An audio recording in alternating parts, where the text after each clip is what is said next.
Xin chào các bạn đã trở lại cái video tiếp theo của mình để làm điểm sắm, đó là món chân gà điểm sắm, chân gà phụng chảo nha các bạn. Đây là chân gà mình đã cắt móng ra sạch sẽ hết rồi ha. Mình đã ngâm nước giấm muối để cho nó không có bị hôi nha các bạn. Rồi sau đó mình sẽ xả lại bằng nước lạnh cho nó sạch ha. Bây giờ mình sẽ đem đi luộc sơ cái chân gà của mình nha. Bên kia mình đã bắt lên một cái nồi nước rồi. Nước của mình bên đây đã sôi rồi nha các bạn. Thì mình sẽ cho vào trong đây là nửa muỗng cà phê muối nha, chút xíu hạt nêm ha, cũng nửa muỗng cà phê hạt nêm nha. Rồi mình cho vào trong đây là khoảng 1 muỗng canh hắc xì dầu, làm cho khi mà mình trụng sơ cái chân gà của mình nó có cái màu đẹp ha. Các bạn có thể cho thêm một giọt màu đỏ vô đây đặng cho nó màu nâu nâu đỏ đỏ cho nó đẹp với chân gà nha. Còn nếu các bạn không muốn hoặc là không có màu thì chỉ để hắc xì dầu không thôi cũng được nha.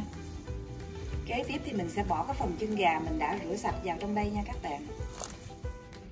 Mình sẽ luộc sơ cái phần chân gà này khoảng trong vòng 10 phút nha, tính từ ngay bây giờ. Rồi thì chân gà của mình sau khi mình đã luộc sơ được 10 phút rồi, bây giờ mình đi xả nước lạnh lại cho chân gà nó sạch sẽ rồi mình vớt ra rổ cho nó ráo nha các bạn. Chân gà của mình bây giờ đã ráo nước rồi, mình sẽ đem đi chiên sơ nha các bạn.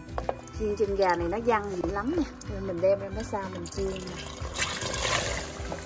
Mình chiên khoảng chừng 5 phút thôi nha các bạn, đến khi mình thấy cái chân gà của nó, cái da của nó bong bong ra là được rồi nha, là mình vớt ra được rồi ha. Giờ gà sau khi mình đã chiên sơ nó cho những cái da gà nó bong bong ra rồi nha các bạn. Bây giờ mình sẽ chuẩn bị làm chân gà điểm sắm nha. Mình cho chút xíu dầu ăn vào trong đây. Kế tiếp mình cho gừng và tỏi băm nhuyễn vào trong đây mình phi cho thơm nha các bạn. Kế tiếp là mình cho 3 muỗng cà phê black bean sauce ha, là cái tàu xì ấy nha các bạn. Cái này nó mặn lắm nha các bạn, mình đừng có bỏ nhiều ha, mình bỏ vừa phải thôi nha. Đây là cái black bean sauce mình đã xài, mình xài trong hũ là người ta làm sẵn như thế này nha. Sau đó mình cho cái phần ớt khô này vào luôn nha các bạn. Nếu bạn nào có em nhỏ không ăn ớt, không ăn cay được á thì mình đừng có bỏ vào nha. Rồi kế đến mình sẽ cho vào đây 1 lít nước nha, 1 lít nước lọc nha các bạn. Kế đến là mình cho vào đây là 1 muỗng canh dầu hào nha các bạn, 1 muỗng canh nước tương, và mình cho thêm vào trong đây là 1 muỗng cà phê hắc xì dầu với lại thêm 1 giọt màu đỏ nữa nha các bạn, để cho cái màu chân gà điểm sắm của mình ra nó đẹp và nó ngon hơn nha. 2 muỗng canh rơi đường, 1 muỗng canh hạt nêm nấm hoặc hạt nêm gà nha các bạn. Thì nói chung là mình nêm cho vừa khẩu vị của gia đình mình nha các bạn, ngọt ngọt mặn mặn như thế nào đó thì mình gia giảm cái gia vị theo khẩu vị gia đình mình nha. Rồi bây giờ cái phần nước sốt của mình đã vừa ăn với mình rồi ha. Giờ mình sẽ bỏ cái phần chân gà vào trong đây để mình nấu lửa liu riu cho cái chân gà của mình nó mềm ra nha các bạn. Hôm nay là mình làm 2 dĩ chân gà ha.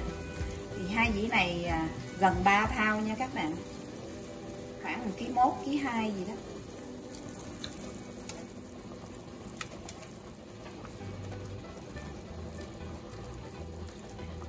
Rồi mình để đây lửa liu riu nha, để cho cái giò gà của mình nó mềm ra nha. Mà đừng để mềm quá nha các bạn. Nếu các bạn muốn mềm rụt thì mình cứ để mềm rụt. Còn nếu bạn nào muốn ăn cho nó có còn cái độ sực sực á thì mình canh chừng để mình tắt lửa ha. Thì nói chung mình để đây nè, mình liu riu đến khi nào cái nước này nó rút cạn xuống và nó sệt sệt lại là lúc đó là được nha các bạn. Nói chung là cái lượng nước á, là khi nào mà mình để cái chân gà vô nước nó lắp sắp cái chân gà như thế này là đủ nha các bạn. Chân gà của mình sau một hồi mình nấu trong lửa liu riu, bây giờ chân gà của mình nó đã mềm rồi nha các bạn, và nước nó đã rút cạn xuống rồi ha. Cỡ như vậy là được rồi nha. Bây giờ mình sẽ gấp ra dĩa, rắc hành lá lên và vài thanh ớt ha, rồi chuẩn bị dùng nha. Chân gà mình đã cho ra dĩa rồi nè các bạn. Thì bây giờ mình sẽ rắc chút xíu cái hành lá sắc nhỏ lên nha. Rồi mình cho vài cái khoanh ớt ha.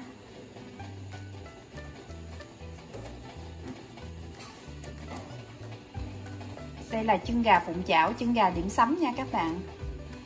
Các bạn ơi, nếu các bạn thích cái recipe này của mình á thì cho mình thumbs up ha. like, share cũng như là bấm chuông để đăng ký kênh để có thêm nhiều video mới ra nữa nha. Cảm ơn các bạn đã theo dõi hết video này. Mình sẽ hẹn gặp lại các bạn trong video kế tiếp với những món điểm sắm thật là phong phú ha. Thank you for watching. Bye bye.